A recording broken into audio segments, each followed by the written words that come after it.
the Locked On Podcast Network, your team every day. You are Locked On Warriors, your daily Golden State Warriors podcast. Part of the Locked On Podcast Network, your team every day. All right, welcome to Locked On Warriors, your daily podcast on all things Warriors. I'm Wes Goldberg, Warriors beat writer for the Bay Area News Group. Thank you for tuning in on YouTube or wherever you listen to podcasts. I know we haven't gotten a video up in a little bit of time because we've been really busy here, and I did have some technical difficulties earlier on in the week. So we did have a few podcasts up, but haven't talked since Eric Paschall was traded. I've got some thoughts on the Warriors' rotation, how last year's rotation compares to this year's rotation. But I am coming to you now from my hotel room, as you can see, in Sacramento. You can see for those of you watching on YouTube, where the Warriors just wrapped up last night their California Classic Summer League slate. They had two games, one against the Kings Summer League team, one last night against Miami Summer League team, and last night was the big one because last night was the NBA debut of Jonathan Kuminga and Moses Moody. I'll talk about Moses Moody at another point for another show, but I want to dedicate a good chunk of time to Jonathan Kuminga, who I thought was really, really impressive in his debut. Listeners of this program know that I wasn't high on the Jonathan Kuminga pick, that I was high on him as a prospect, but I didn't think that he was the right player at this point for the Warriors to take at number 7. But that said, it was a lot of fun watching that guy play last night in Sacramento live. There were flashes, right, where you see all the tantalizing ability, the physical ability that he has, the speed, the strength, all those things that we'll get into. We'll also get into some of the concerns that I have about Kuminga, specifically how his game would translate to the NBA. But right here in the story that I wrote for the Bay Area News Group, recapping the game, I go through I included some of these highlights, and you see things like this that are just unbelievable. I mean, you look at that play here. You see him right here. Starts with, he's coming with the ball in he's coming up with the ball in semi-transition, hits this random Miami Heat summer leaguer with the head fake, switches hands on the dribble, comes up with the gather, and then, I mean, look at where this guy comes off of or jumps from, right from outside the restricted area, dunks it with two hands. That was probably the highlight of the night, but I thought there were several other big moments. And again, this is really good for those watching on YouTube. If you can, I'd be watching there, but I'll try to describe it for those who are just listening to the podcast. But another huge move for his first basket in the game. Again, hits him with the head fake, then goes to this windmill type of move, and then finishes with a feathery layup with the right hand. I mean, just really impressive stuff. And what stands out to me about Kuminga is that body control that he plays with, right? You see so often that he can just meet guys in the air, like in this highlight here.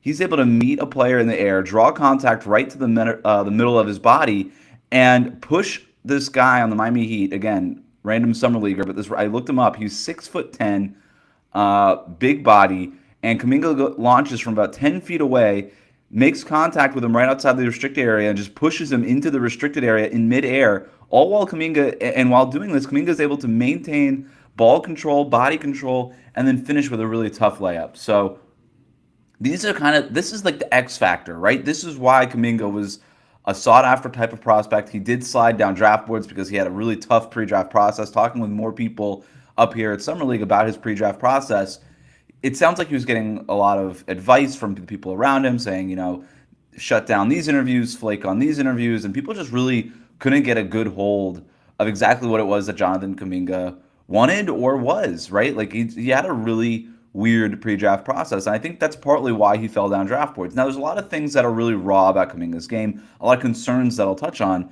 but this stuff is special. Like, this is rare stuff where he's 6'8", 210 pounds. He looks bigger than that. He's going to get bigger than that. The Warriors last night played him at the 4 and the 5. They're going to play him a little bit more at the 3 going forward. That's at least the plan from what Chris Weems told me.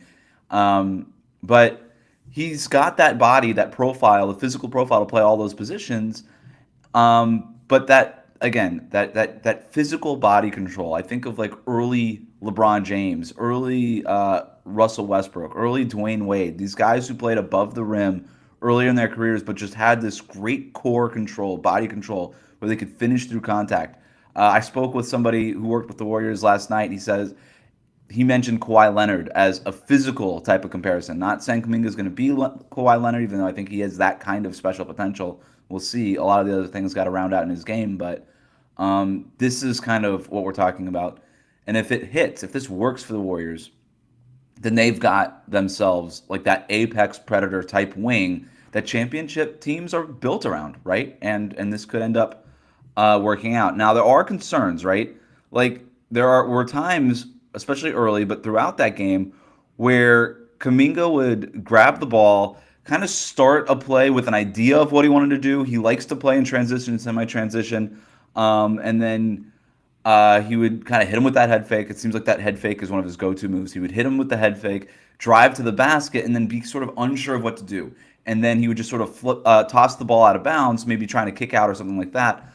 He made really routine passes look really, really difficult at times. You could see here, again, for those watching on YouTube, just a really simple kick-ahead pass to a wide-open teammate driving to the basket, and he just sails it completely over his head. He finished the game with 6 turnovers. It could have even been more. There was another play where he wasn't credited for the turnover, but could have certainly been so.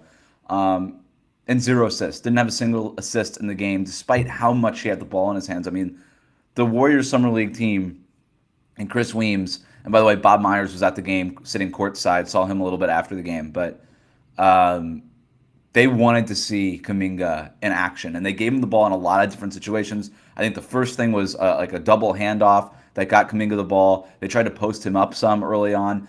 They got him the ball for open threes and things like that. He did airball a three-pointer pretty badly early on in the first quarter, but he they wanted to get him the ball, and despite how much he had the ball in his hands, wasn't making quick decisions with it, and somehow only didn't have any assists to 6 turnovers. That's bad, and that's not going to work, right? Once he gets to the NBA level, that's my biggest concern with him. Is okay, he looked great with all of this space that he was given, right? All of these opportunities that he had, but he's not going to have all of that, right? He's not going to get a chance to play through those early mistakes like he did last night in Sacramento. Like if he's not playing well and the Warriors need to win a game, he's going to have a quick hook. And by the way, the Warriors every game matters right now for the Warriors. This is a team that hasn't been in the playoffs for 2 years in a row now. Every game matters to get to the postseason. And Kuminga's not going to have all of this space, all of this opportunity to play through these mistakes. And he's certainly not going to be able to go out there and have 0 assists and 6 turnovers, right? So, look, it's one game, one Summer League game. There's a lot of stuff there that you love, a lot of tantalizing special stuff that you just can't teach. But there's obviously some things that they do need to teach Jonathan Kuminga and that they need to help him with, specifically with the ball movement. And to Kuminga's credit, after the game, I asked him about the turnovers, and he said, yeah, I need to just make quicker decisions. I have to not second-guess myself. I need to either just make a move with the ball or move the ball. And I think that's the right thing, especially with the Warriors. We heard that a lot last year in reference to a guy like Kelly Oubre, much more experienced than Kuminga. And that's why Kent Bazemore eventually ended up taking his place in the starting lineup, because Bazemore was making those quick decisions. And that tends to be what helps you when you're playing next to Steph. And Jordan Poole, same thing. We heard about Jordan Poole. He really came along strong and rounded out his game, took that leap that we saw him take late last year when he started making those quick decisions, that half a second type of time to make a decision, either do something with the ball, right? Either a dribble move or a shot, or just move on, pass the ball to another teammate and keep the offense moving. That's what Kuminga is going to have to do in order for him to function within the Warriors lineups. But for now, it's Summer League. Really impressive, I think, first game for him if you're the Warriors. And you have any questions about taking him at number 7? I think you haven't answered all your questions, but I think you just walk away from that game feeling pretty good. The other move that we haven't gotten a chance to talk about was the trade to send Eric Paschall to Utah. We'll talk about that here in a minute. But first, I want to tell you about Built Bar. Did you know that Built Bar has a ton of delicious flavors? There's something for everybody. When you talk to a Built Bar fan, they definitely have their favorites. And if you don't know the Built Bar flavors by now, well, you're missing out.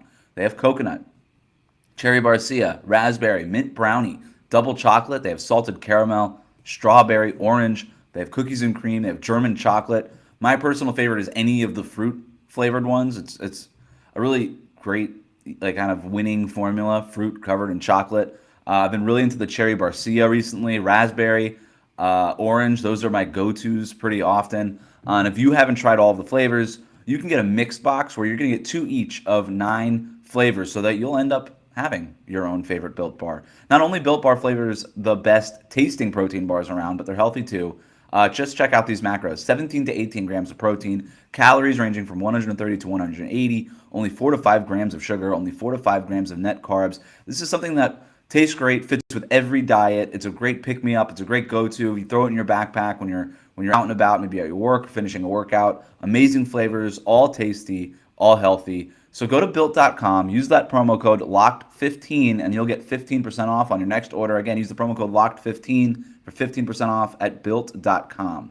I also want to tell you about Rock Auto. With the ever-increasing number of vehicle makes and models, it's now impossible for your local chain auto parts store to stock all of the parts you need. Why endure often pointless or seemingly intimidating questioning and wait while the person behind the counter orders the parts on their computer, choosing the only brand that their warehouse happens to carry? You have a computer with access to rockauto.com at home and in your pocket. Save time and money when using Rock Auto. Why choose to spend 30%, 50%, even 100% more for the same parts from a chain store or a car dealership? Rock Auto is a family business serving do-it-yourselfers for over 20 years. Rock Auto prices are reliably low for every customer, and they have everything you can need: brake parts, tail lamps, motor oil, even new carpet. Go to rockauto.com right now and see all of the parts available for your car or truck, and then write "Locked On" in their "How did you hear about us" box so they know we sent you.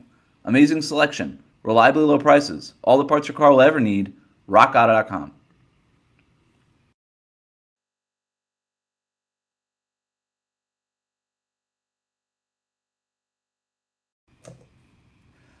All right, back here on Locked On Warriors. Going to compare last year's depth chart to this year's depth chart here in a moment, but wanted to take a minute to talk about Eric Paschall, who the Warriors this week agreed to trade to the Utah Jazz in return for a protected future second-round pick. Kind of one of those, nice to have it as an asset, but kind of one of those fake assets. Not really the point. The point in making that move is to free up a roster spot. We're already seeing a numbers crunch happen in the rotation. Again, I'll show you that here in a little bit. But it also sends Eric Paschall to a place that he wanted to go to in Utah, where he's able to play with his childhood friend, Donovan Mitchell. I've written about that relationship in the past in Eric Paschall's rookie year. But both of those guys, they met at church growing up near upstate New York. They ended up playing for the same AAU team that was sponsored by that church. They played later for another AAU team together, and they would travel down to New York City pretty often to play against together to play against other kind of guys in the city and in those much tougher AAU circuits together. And it was there, like in Harlem and places like that, where they were playing for an AAU team together in middle school and stuff like that, but they were kind of known as like the soft kids from upstate New York. And you hear both of them talk about that period in their lives, and they feel like that kind of made them who they were and gave them that chip on their shoulder, that motivation that they needed to basically become NBA players. So I think it's really cool that Paschall gets to reunite with Donovan Mitchell. The Utah Jazz are obviously trying to keep him happy, but I don't think that's just what this move is. I've seen that out there. Like Eric Paschall, I know he had a down year for the Warriors last year, but he's a good player, right? Not a ton of upside there. He's pretty much. There's not a really high ceiling there. I know that there are things that frustrated Warriors fans about his game, but and Warriors coaches about his game. But he's a tweener forward. He can play the 4, he can play the 5 for them. Give him some scoring punch. This is a team that needs a little bit of scoring punch, and really, Utah has made the most of these like tweener forward guys in the past, right? They do a good job with these guys. You heard the Warriors say, "Hey, if Eric Paschall can just get that 3-point shot down, it's gonna work." It took him a couple years. It didn't work out. You look at the rotation, the way it's laying out, there was just not a clear path for minutes for Eric Paschall. They send him to Utah. I think Utah they've gotten the most out of guys like Georgie Yang and things like that. I think they can, if there's a team that can get Paschall to fix that 3-pointer, stabilize that jumper, and become the best version of him. Utah is up there with some of they've done a really good job of player development these last few years. So if Paschall's going to succeed, I think he could succeed in Utah, and I think he could be really helpful to the Jazz. So I like the move for them. Obviously, it was necessary for the Warriors because they just needed to loosen up some of these roster number crunches and things like that. Eric Paschall last year, we can just do like a quick recap of his 2-year career with the Warriors. Was had a really sensational, like surprising rookie season. The guy drafted, in the second round out of Villanova in 2019. Injuries, all these things. Steph Curry breaks his hand his rookie year. All the kind of just set up Eric Paschall to just take over games and be like a go-to scoring option. One of the Warriors' most important players during that 15-win season. And there were times, just as a media, as one of the beat reporters, where it just felt like I was talking to Eric Paschall every day, that he was the kind of the face of the franchise for a really long time, where it was every post-game press conference we were talking to Eric Paschall. Every week I was writing something new about Eric Paschall. I did big takeout features on Eric Paschall, talked with him, talked to his dad, talked to his family, talked to people in his life, talked to Donovan Mitchell about him. He was like the face of the franchise for several months there. And then in his second year, comes off the bench. Early on in that season, the Warriors found some success with Eric Paschall playing that small ball 5 with a bunch of other shooters and floor spacers, and that was their go-to lineup earlier in the season. We remember that comeback win over the Lakers that they had, and that Paschall at the 5 lineup was really helpful in that comeback. But ultimately, 6'6", 250 pounds, really, really strong, one of the strongest guys in the NBA, I think. But there's a limit to that body, and playing center every single night just wasn't going to work. And his body broke down. He dealt with a knee issue. He dealt with, I think, a wrist issue. And then the big one was the hip flexor strain that kept him out for most of the end of the season, specifically during that playoff push that the Warriors made going into that play-in tournament. So Paschall wasn't around. He got healthy like late in the year, but the Warriors were already in a flow. They didn't really play. I think he played one game in the last week or two of the season. But that was sort of a disappointing, anticlimactic end to his tenure in Golden State. But I'm happy for him. I think Utah would be a good spot. And the fact that the Warriors were able to get something back, not have to spend a ton of money not spend any money to get off of Eric Paschall's contract, it makes a lot of sense. And we're going to talk about that roster here next. But first, I want to talk about BetOnline. BetOnline is the fastest and easiest way to bet on all of your sports action. Baseball season is in full swing, and you can track all of the action at BetOnline. Get all of the latest news, odds, and info for all of your sporting needs, including MLB, NBA, NHL, and all of your UFC and MMA action. Before the next pitch, head over to BetOnline on your laptop or mobile device and check out all of the great sporting news, sign-up bonuses, and contest information. Don't sit on the sidelines anymore. This is your chance to get into the game as teams prep for their runs to the playoffs. Head to the website or use your mobile device to sign up today and receive your 50% welcome bonus on your first deposit when you use that promo code LOCKEDON. BetOnline, your online sportsbook experts.